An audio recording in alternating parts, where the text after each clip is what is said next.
Misteri lagu Nina Bobo. Sekitar tahun 2004 datang keluarga kecil yang pindah di Pulau Jawa yang berasal dari Jakarta di sebuah rumah Jawa kuno yang kabarnya dulu pada zaman Belanda ada sebuah keluarga kecil yang tinggal di rumah Jawa ini dan mempunyai seorang anak perempuan yang bernama Nina.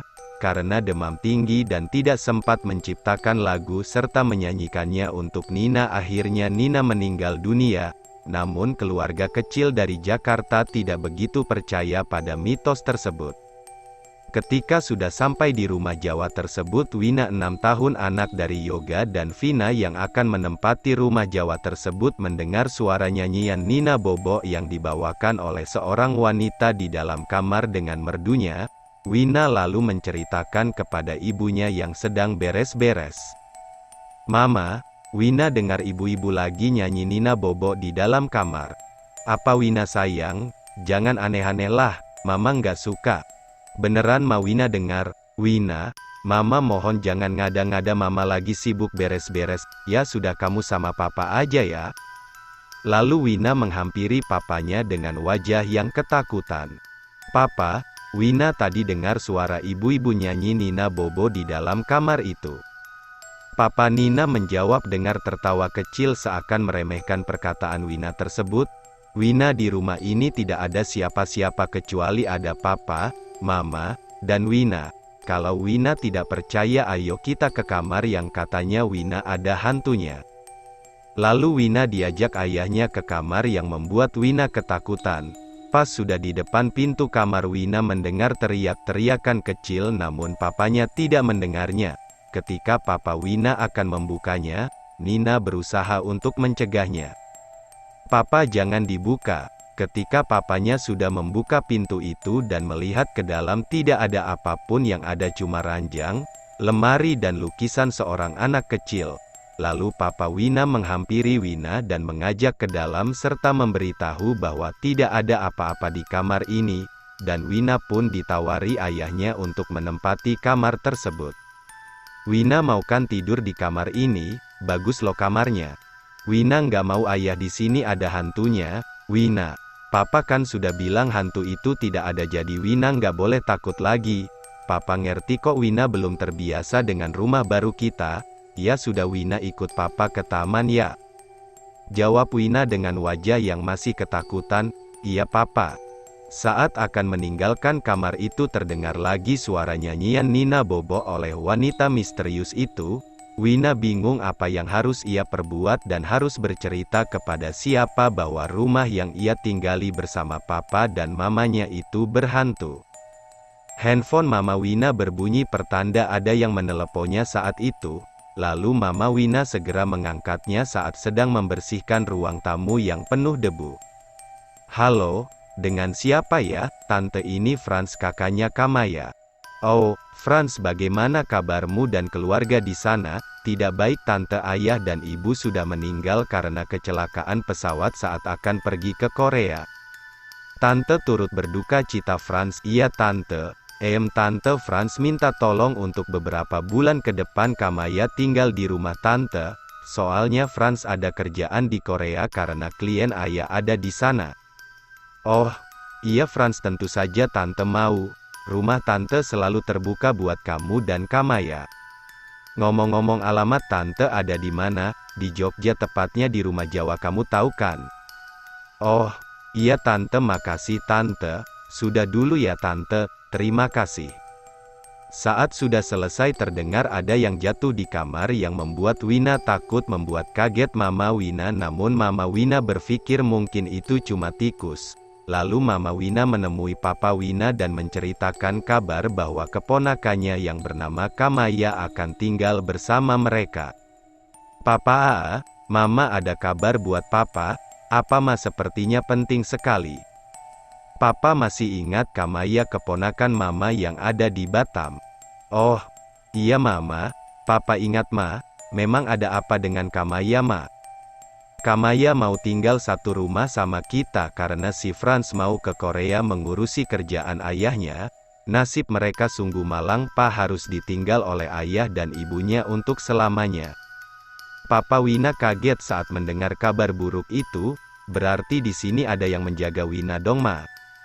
Iya Papa, Wina senang kan Tante Kamaya akan tinggal bersama kita. Wina hanya tersenyum, karena waktu semakin sore Wina dan kedua orang tuanya masuk rumah. Sebuah tempat tinggal yang mewah dan besar singgah dua saudara yang ditinggalkan oleh kedua orang tuanya karena kecelakaan pesawat. Kamaya, Franz serta para pembantunya berkumpul di ruang tamu, karena Franz akan memberitahu bahwa Kamaya akan tinggal bersama tantenya di Pulau Jawa. Selamat malam, di sini saya akan memberikan informasi penting yaitu Kamaya akan tinggal bersama Tante Vina yang saat ini beliau tinggal di Pulau Jawa tepatnya di Rumah Jawa. Kamaya kaget saat mendengar keputusan yang diberikan Kak Franz untuknya, karena sebenarnya Kamaya tidak ingin pindah sebab masih ada para pembantunya yang masih bisa mengurusi segala keperluannya. Nggak Kak, Kamaya nggak mau. Kamaya masih pengen tinggal di sini karena almarhum ayah dan ibu belum genap 10 hari Kak. Kakak tahu Kamaya ini yang terbaik untukmu, karena kakak akan pergi ke Korea untuk menyelesaikan bisnis ayah di sana, kakak mohon. Kamaya terdiam sejenak tanpa satu kata pun, salah satu pembantunya terlihat khawatir dengan Kamaya seperti mau memberikan informasi penting. Beberapa menit kemudian Kamaya memberikan keputusan pada kakaknya tersebut. Baik Kak, Kamaya mau ikut Tante Vina di Jawa, tapi dengan satu syarat. Apa itu Kamaya? Kamaya ingin kakak jangan lama-lama di Korea. Iya Kamaya, iya sudah kakak mau mengurusi paspor dan visa untuk berangkat minggu depan dan besok kamu akan kakak antar ke tempat Tante Vina di Jawa di sana kamu bisa jaga Wina. Iya Kak, lalu Franz meninggalkan Kamaya. Begitu terpukulnya Kamaya kehilangan kedua orang tuanya yang ia sayangi. Kamaya yang dulu ceria kini menjadi pemurung. Hari-hari ini pembantunya melihat Kamaya sering melihat keluar jendela sambil melamun. Pembantunya tersebut mendekati dan memberitahu tentang Rumah Jawa yang ia dengar tadi. Non Kamaya, maaf Bibik mengganggu.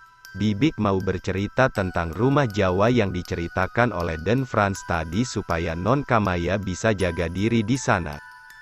Kamaya lalu menoleh ke arah pembantunya dengan mata penuh misteri yang membuat pembantunya gugup. Maksud Bibik apa? Bibik asli orang Jawa. Dulu waktu Bibik kecil di Jawa dekat tempat Tante Non Kamaya tinggal, jadi Bibik sedikit tahu tentang Rumah Jawa itu. Apa di tempat Tante Vina ada penunggunya? Ya begitulah Non. Tapi sudah melegenda Non. Jadi kalau Non dengar lagu Nina Bobo yang dinyanyikan oleh seorang wanita dan suara anak nangis jangan digubris Non. Satu lagi Non, konon zaman Belanda dulu ada seorang keluarga yang mempunyai anak yang meninggal karena demam tinggi dan anak itu tidak sempat dinyanyiin lagu. Jadi penasaran sampai sekarang. Lalu pembantu tersebut meninggalkan Kamaya, dengan penuh rasa ketakutan. Pagi itu, Kamaya sedang beres-beres barang yang ia akan bawa ke Jawa. Kamaya melihat foto ayah dan ibunya dan masih teringat saat orang tuanya masih hidup setiap pagi selalu sarapan bersama-sama. Namun kenangan hanya tinggal kenangan yang tidak akan pernah terulang kembali. Kamaya, ayo kita berangkat entar ketinggalan pesawat. Kata Franz. Iya Kak. Saat akan menaiki mobil Kamaya berpamitan dengan pembantunya yang sudah ia anggap seperti keluarganya sendiri. Mbo, Pade Kamaya pamit ya, iya Non inget ya hati-hati di sana. Lalu Kamaya tersenyum dan lekas masuk mobil. Ketika mobil jalan serta menjauh dari rumahnya terlihat mendiang almarhum ayah dan ibunya terlihat sedang melambaikan tangan seolah mereka masih ada namun Kamaya hanya berpikir ini hanya halusinasi belaka karena rasa kangennya yang amat mendalam terhadap ayah dan ibunya. Ketika sampai di bandara Kamaya dan Franz lekas masuk ke pesawat karena jadwal pemberangkatan Batam ke Jawa akan segera lepas landas. 3 jam sudah berlalu Kamaya dan Franz sudah sampai di Pulau Jawa dan meninggalkan Batam tempat kelahiran mereka berdua. Lalu Franz ditelepon oleh Om Yoga karena mereka akan dijemput. Franz ini Om Yoga, Kamu di mana sekarang? Iya Om, saya dan Kamaya sudah sampai di bandara. Om di mana? Kamu dan Kamaya langsung aja menuju ke pintu masuk bandara. Iya Om, lalu mereka menuju ke tempat Om Yoga yang telah menunggu.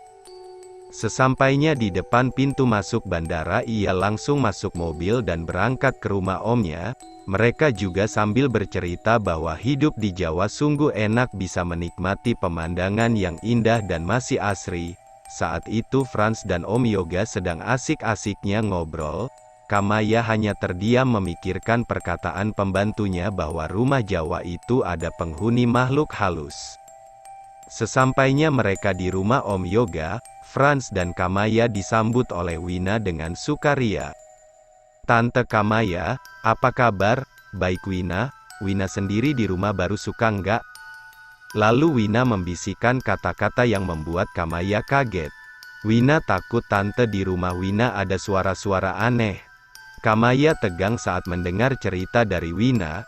Konon anak seumuran Wina masih bisa berkomunikasi dengan makhluk halus, dan itu adalah kenyataan. Lalu Mama Wina mengajak Frans dan Kamaya untuk masuk rumah, namun Wina saat itu memegang tangan Kamaya seerat mungkin dan mengatakan, "Aku takut tante." Kamaya meyakinkan Wina bahwa di rumahnya tidak ada apa-apa. Kamaya sebenarnya punya indera yang bisa melihat makhluk halus secara kasat mata.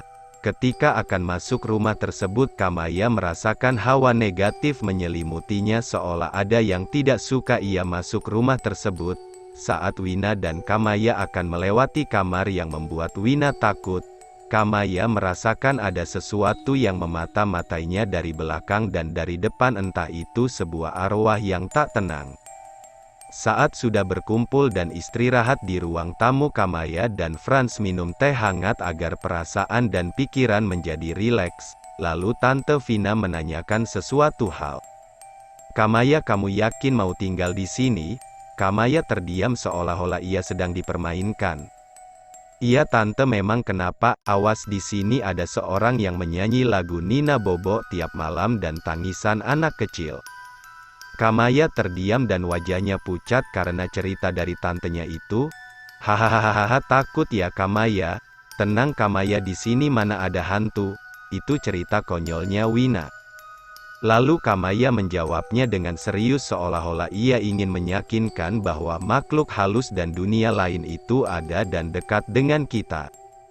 "Itu memang ada Tante, tepat di samping kita berada." Tante Vina lalu mengalihkan pembicaraan saat itu pada Frans yang sedang asyik-asyiknya minum teh dan melihat siaran televisi. "Frans, kamu kapan berangkat ke Korea?" "Mungkin minggu depan Tante, dan besok harus pulang ke Jakarta lagi karena ada yang harus diselesaikan." "Oh iya." Malam kelam mulai datang menyelimuti rumah Jawa. Terdengar suara burung gagak pertanda ada sesosok arwah yang datang pada malam itu. Wina dan Kamaya sedang asyik-asyiknya bermain boneka bersama-sama di kamar Wina dekat kamar kosong yang ditakuti Wina. Sekitar pukul 10 malam terdengar suara nyanyian Nina Bobo yang merdu bagaikan penyanyi ulung. "Nina Bobo, oh Nina Bobo, oh, kalau tidak Bobo digigit nyamuk." Lagu itu diulang berkali-kali selama setengah jam. Mungkin saat itu yang bisa mendengar Wina dan Kamaya saja. Karena rasa penasaran itu melanda mereka berdua, Kamaya putuskan untuk mencari sosok wanita yang menyanyikan lagu Nina Bobo tersebut di kamar sebelah. Wina saat itu benar-benar ketakutan, namun Kamaya mencoba menenangkannya. "Jangan sampai teriak." Kamaya keluar kamar untuk menuju ke kamar yang misterius itu.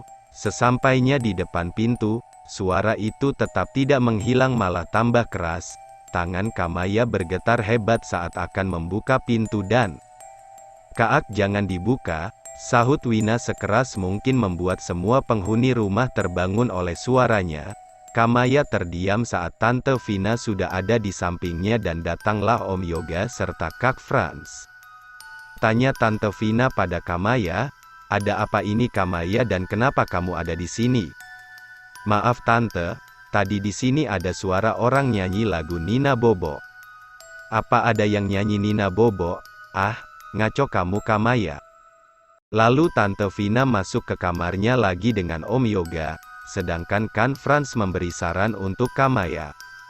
Kamaya makanya sebelum tidur berdoa dulu. Kamaya hanya terdiam sambil memegang erat tangan Wina yang sedari tadi ketakutan.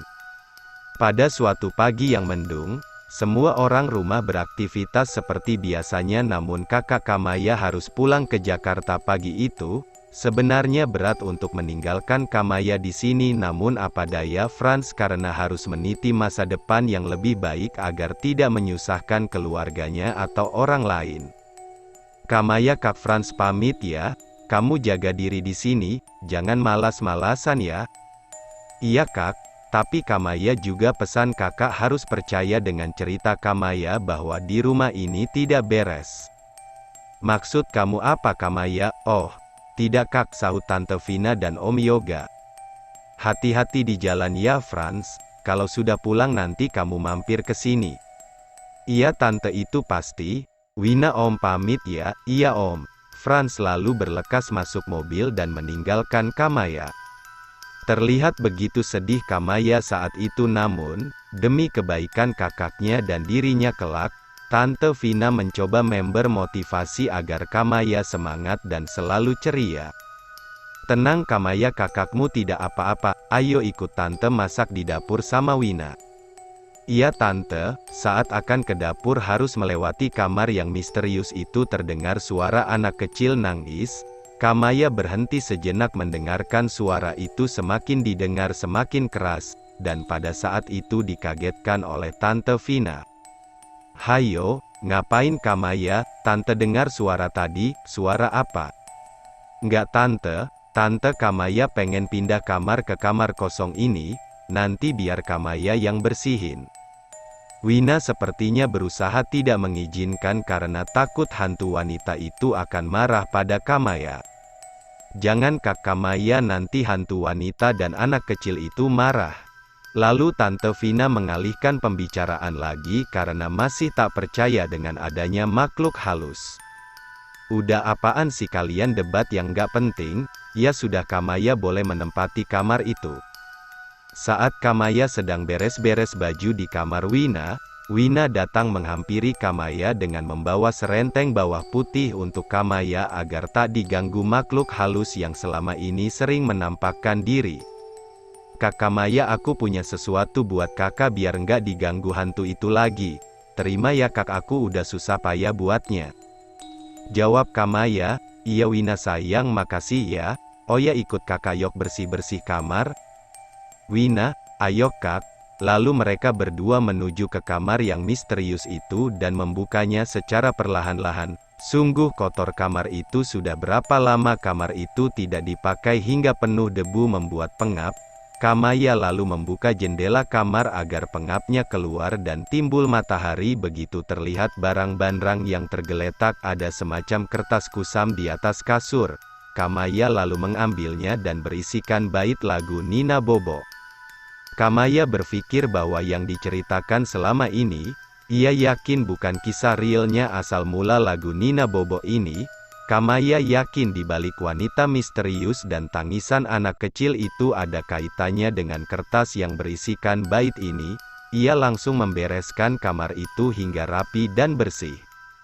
Malam itu, di dalam kamar yang sepi, Kamaya tertidur pulas seakan sedang bertemu ibunya, dan Kamaya di pangkuan ibunya dinyanyikan lagu Nina Bobo yang membuat tidurnya nyaman.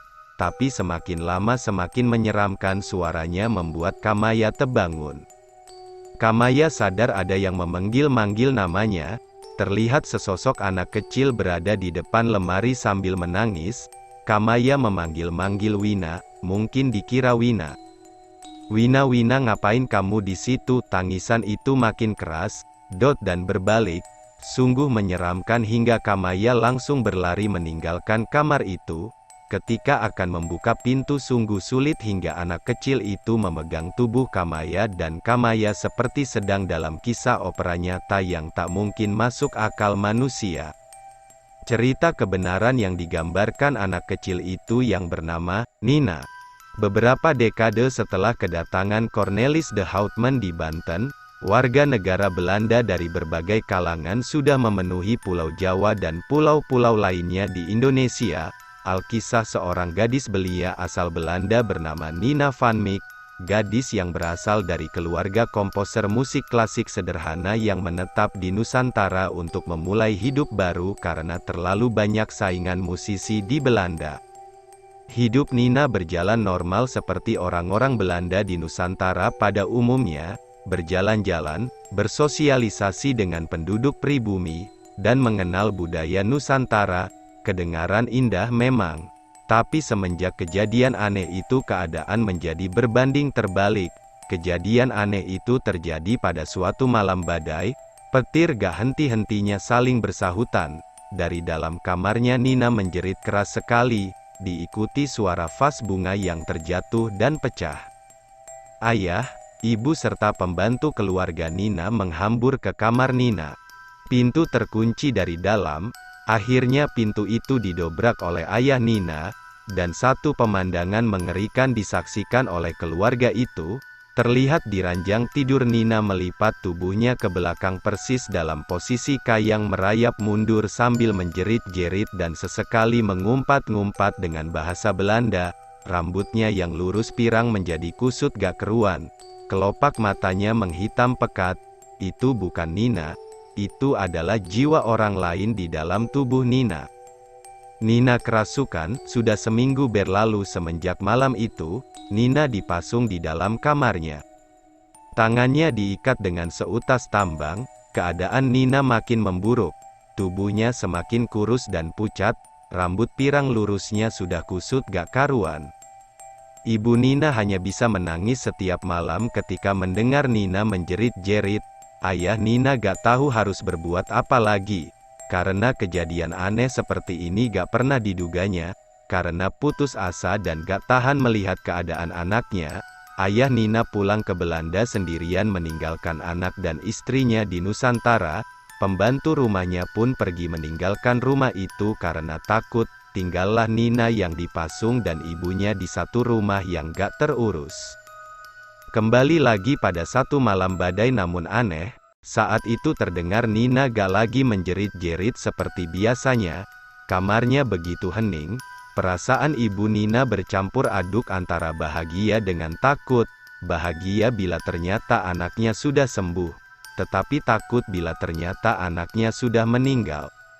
Ibu Nina mengintip dari sela-sela pintu kamar Nina, dan ternyata Nina sedang duduk tenang di atas ranjangnya, gak berkata apa-apa tapi sejurus kemudian dia menangis sesenggukan. Ibu Nina langsung masuk ke dalam kamarnya dan memeluk Nina erat-erat. Sambil menangis Nina berkata, "Ibu, aku takut."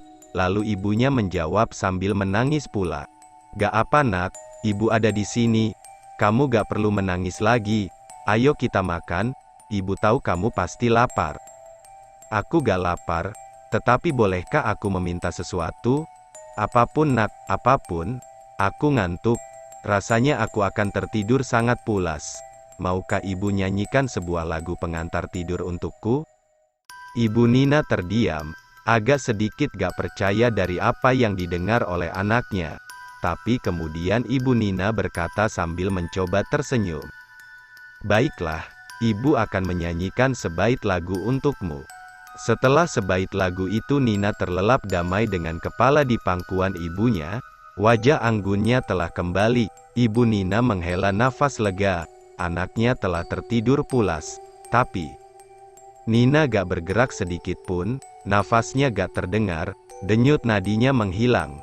Aliran darahnya berhenti.